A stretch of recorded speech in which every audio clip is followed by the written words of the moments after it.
बिस्मिल्लाहिर्रहमानिर्रहीम। अस्सलाम वालेकुम। Welcome to my YouTube channel maths with Afsha class 8। आज हम डिस्कस करने जा रहे हैं जियोग्राफी का पेपर क्लास 8 का, जो कि हिली एरियाज में हो चुका है। ठीक है, वहाँ का पेपर मैं आपको अभी रीड आउट करके बताऊंगी ताकि आपको पता चल सके कि पेपर किस तरह का आता है। ठीक है, लास्ट टाइम एसएसटी थी तो इस दफ़ा जो सिलेबस चेंज हुआ है तो उसमें हिस्ट्री और जियोग्राफी आ गया, तो बच्चों के लिए ये दो सब्जेक्ट न्यू है। ठीक है, तो इसलिए बच्चों को ज़्यादा इनमें कन्फ्यूजन हो रही है कि किस तरह का पेपर आता है, कैसे अटेम्प्ट करना होता है, तो उसके बारे में हम बात करेंगे। तो पेपर के बारे में मैं आपको बता दूं कि 50 मार्क्स का पेपर होगा आपका, और जिस तरह हिली एरिया का पेपर आया है ऐसे ही पैटर्न आप लोगों का पेपर का भी होगा, बाकी इलाकों के पेपर्स का भी, प्लेन एरिया के पेपर्स का भी, सभी का एक जैसा पैटर्न होगा। ठीक है, क्वेश्चन इसमें से कुछ क्वेश्चंस हो सकते हैं कि आपके पेपर में आ जाएं और कुछ हो सकता है ना आए, या हो सकता है कि सभी के सब आ जाएं, या ये भी हो सकता है कि कोई एक भी ना आए। तो एवरीथिंग इज पॉसिबल, बट आपने क्या करना है, इसका पैटर्न को देखना है कि कौन सा इसका पैटर्न है, किस तरह के क्वेश्चंस आए हुए हैं, और इस पेपर को तैयार भी कर लेना है, क्योंकि हो सकता है कि कुछ ना कुछ आ ही जाए। क्योंकि अभी तक जितने पेपर्स हुए हैं हिली एरियाज के, प्लेन एरियाज के जो पेपर आए हैं, तो तकरीबन उसमें हिली एरियाज वाले कुछ ना कुछ क्वेश्चन शामिल हैं। तो इसलिए आप इस पेपर को भी अच्छी तरीके से तैयार कर लें। तो क्वेश्चन की तरफ आते हैं, जो कि हमारा है कि हिली एरिया का जो पेपर है वो कैसे आया है। ठीक है, वो मैं बता दूं। जियोग्राफी का पेपर आपका आएगा 50 मार्क्स का। 10 मार्क्स जो होंगे, फर्स्ट वाले 10 मार्क्स वो होंगे आपके एमसीक्यूज के, सर्कल द करेक्ट आंसर। अब यहाँ पे आपको क्वेश्चन 1 दिखाई दे रहा है, जिसमें कहा गया सर्कल द करेक्ट आंसर। आपको स्टेटमेंट दी गई है, उसमें से आपने 4 ऑप्शंस को चूज, 4 ऑप्शन में से एक ऑप्शन फाइनल करना है कि कौन सा इसमें से करेक्ट है। सबसे पहले दिया गया हरिकेन कैटरीना। ठीक है, ये सारे आपको दिए गए हैं, या आप इसमें से गौर से पढ़ेंगे। ठीक है, और आंसर्स इनका देते जाएंगे। Devastated the city of New Orleans reached, इसमें ऑप्शन दिए category 5 on Saffir Simpson scale, category 5 on Richter scale, category 1 on the Saffir-Simpson scale, और डी पे दिए category 1 on the Richter scale. ठीक है, इस तरह ये आपको सारे दिए गए हैं, आपने इन सबको रीड आउट करते जाना है और इसमें से जो करेक्ट आंसर है उसको सर्कल करते जाना है। ठीक है, जैसे कि अब ये आया हुआ है 2, 3, 4, ये आपको दिए गए। Scientist discovered a hole in ozone layer in, ये तो आपको लास्ट पे एक्सरसाइज के एंड से ही आया हुआ है। और world trade organization WTO was founded in, ये तो सिंपल से इजी क्वेश्चन है, इतने टफ नहीं है। एमसीक्यूज इजी है। The idea behind CPEC is to link Pakistan and China through port Qasim Jinnah international airport, port of Gwadar Islamabad. बहुत इजी एमसीक्यूज है, एमसीक्यूज आपके इजी है।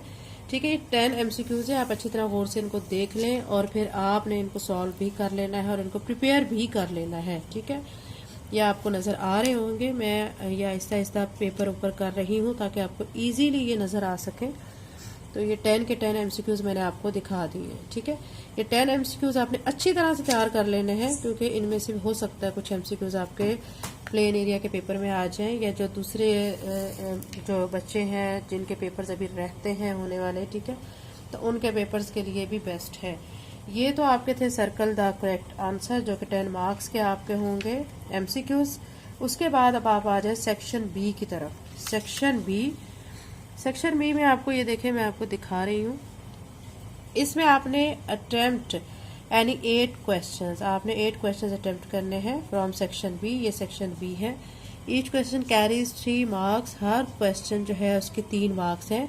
राइट योर आंसर्स, बाकी आपने आंसर्स को अच्छी तरीके से साफ सुथरा करके लिखना है, ये तो इंस्ट्रक्शन आपको दी गई है। क्वेश्चन अब यहाँ पे देखें, क्वेश्चन 2 है। ठीक है, इसमें फर्स्ट पे आपको दिया गया है discuss 3 main threats of climatic change to human life. बहुत इजी क्वेश्चन है ये भी, कि 3 ऐसे धमकियां या ऐसे मसाइल जो क्लाइमेटिक चेंज से इंसानी जिंदगी पर मुरतब होते हैं वो लिखने हैं।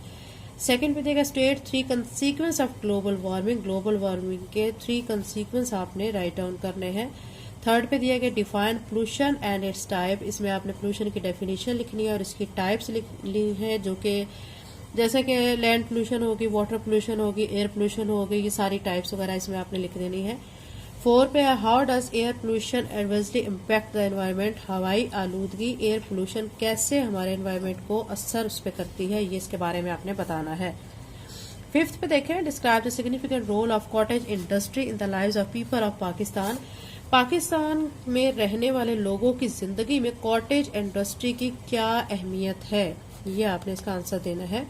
चैप्टर के अंदर से बच्चों ये क्वेश्चंस हैं, आपने चैप्टर की स्टडी अच्छे तरीके से करनी है, वहां से आपको इजीली तमाम के तमाम इन क्वेश्चंस का आंसर मिल जाएगा। ये क्वेश्चन आपके बुक से बाहर से नहीं आते हैं, बच्चे कंफ्यूज हो रहे होते हैं, बोल रहे होते हैं कि ये तो हमने याद ही नहीं किया था, ये पता नहीं कहाँ से आ गया। तो ये चैप्टर के अंदर से ही होता है, डीड यू नाउ से होता है। पूरे चैप्टर की रीडिंग करें, उसके अंदर से सारे सवालात हैं। ये आगे आपको 6 पे कहा गया, explain how bilateral trade between Pakistan and China can be contribute to sound economic development for both countries. के पाकिस्तान और चाइना के दरमियान जो ट्रेड का सिस्टम है, कैसे वो दोनों की बेहतरी के लिए, दोनों ममालिक की बेहतरी के लिए काम करता है, इसको एक्सप्लेन करें।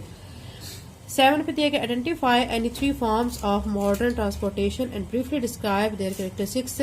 3 फॉर्म जो मॉडर्न ट्रांसपोर्टेशन की हैं वो आपने बतानी है और उनकी खसूसियात भी आपने तहरीर करनी है।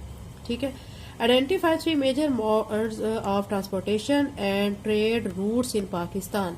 पाकिस्तान में जो 3 बड़े जराए हैं ट्रांसपोर्टेशन के, वो आपने बयान करने हैं, और जो ट्रेड रूट्स हैं, तजारती रास्ते जो हैं, वो भी आपने पाकिस्तान के बताने हैं इसमें कि कौन कौन से हैं। 9 पे आ जाए, list any 3 strength and weakness of transport infrastructure in Pakistan in tabular form.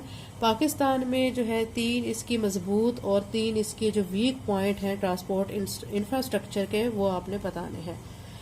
10 पे आ जाए, list and 3 key economic indicators of development and explain their importance. मुआशी इंडिकेटर्स जो हैं पाकिस्तान की बेहतरी के लिए कौन से हैं, 3 जो है वो आपने उसके बारे में बताना है और उसकी अहमियत भी बतानी है। ठीक है।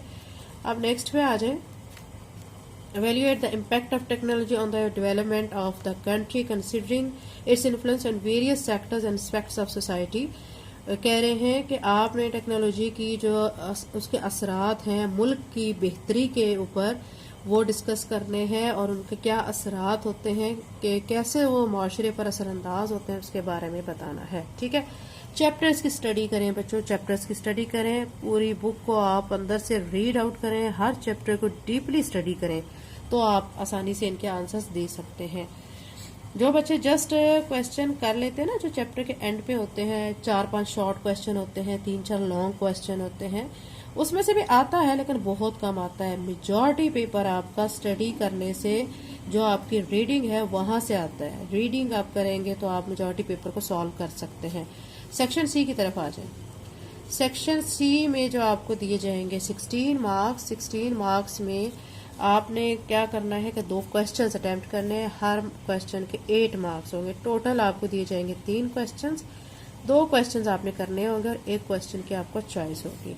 Provide detail account of Pakistan top 4 export and import each including there impact on the economy. यानी कह रहे हैं कि पाकिस्तान में जो टॉप 4 एक्सपोर्ट एंड इम्पोर्ट है ना, टॉप यानी ज्यादातर जो एक्सपोर्ट की जाती हैं और इम्पोर्ट की जाती हैं चीजें, ठीक है, उसके बारे में, और वो कैसे पाकिस्तान की मुआशी सूरत हाल को बेहतर बनाते हैं या उस पर क्या असर डालते हैं, इसके बारे में आपने बताना है। क्वेश्चन 4 की तरफ चलें। Explain the importance of the transport system in economic development of the country, providing example of its impact on various sector in Pakistan. इसमें यही कह रहे हैं कि ट्रांसपोर्ट सिस्टम की हमारे मुआशी जो सूरत हाल है उसमें क्या अहमियत है, और एग्जाम्पल्स भी दें कि उसके क्या जो है वेरियस सेक्टर्स कौन से हैं पाकिस्तान में, उसके क्या असरात हैं। ठीक है। Question number 5, compare and contrast the economic development indicator EDI। ठीक है, ई इकोनॉमिक डेवलपमेंट इंडिकेटर, ठीक है, एब्रीवेशन है ये, with the human development indicator, H से ह्यूमन, ठीक है, D से डेवलपमेंट, I से इंडिकेटर ऑफ कंट्री। आपने मुवाजना करना है कि क्या पाकिस्तान में EDI और HDI कंडीशन के बारे में, कि उसकी कंट्री में क्या उसकी हैसियत है या कैसे है उसका, यानी कंपैरिजन करके आपने उसको बताना है। ठीक है। ये आपका पेपर था पूरा, जो कि जियो का मैंने आपको रीड आउट करके बताया है, जो कि हिली एरियाज में हो चुका है। यानी 50 मार्क्स का पेपर होगा, 10 मार्क्स के MCQs होंगे। सेक्शन बी 24 मार्क्स का होगा, सेक्शन सी आपका 16 मार्क्स का होगा। सेक्शन बी से आपने टोटल 8 क्वेश्चंस करने होंगे, चॉइस आपको इसमें ज्यादा दी गई है, इसमें आपको 12 दिए जाएंगे क्वेश्चन, 8 करने होंगे, 12 क्वेश्चन है, चॉइस अच्छी खासी है इसमें। सेक्शन सी में आपको 3 लॉन्ग क्वेश्चन दिए जाएंगे, 2 क्वेश्चन करने होंगे, इसमें 1 क्वेश्चन की चॉइस होगी। तो ये तो सारी इन्फॉर्मेशन थी जो कि मैंने आपको ज्योग्राफी के मतलब दी है। आप अच्छी से तैयारी कीजिएगा, इस पेपर को भी तैयार करें, सारी बुक के जो अंदर चैप्टर्स हैं उनकी डीपली स्टडी करें, रीडिंग को अच्छी तरह से पढ़ें, वहीं से आपको क्वेश्चंस बनते हैं और वहीं से आपने उनके आंसर्स भी देने होते हैं, ठीक है। अगर आप मेरे चैनल पर नए हैं और अगर आपने चैनल को सब्सक्राइब नहीं किया तो काइंडली सब्सक्राइब करें, वीडियो को लाइक करें। थैंक यू एंड अल्लाह हाफिज़।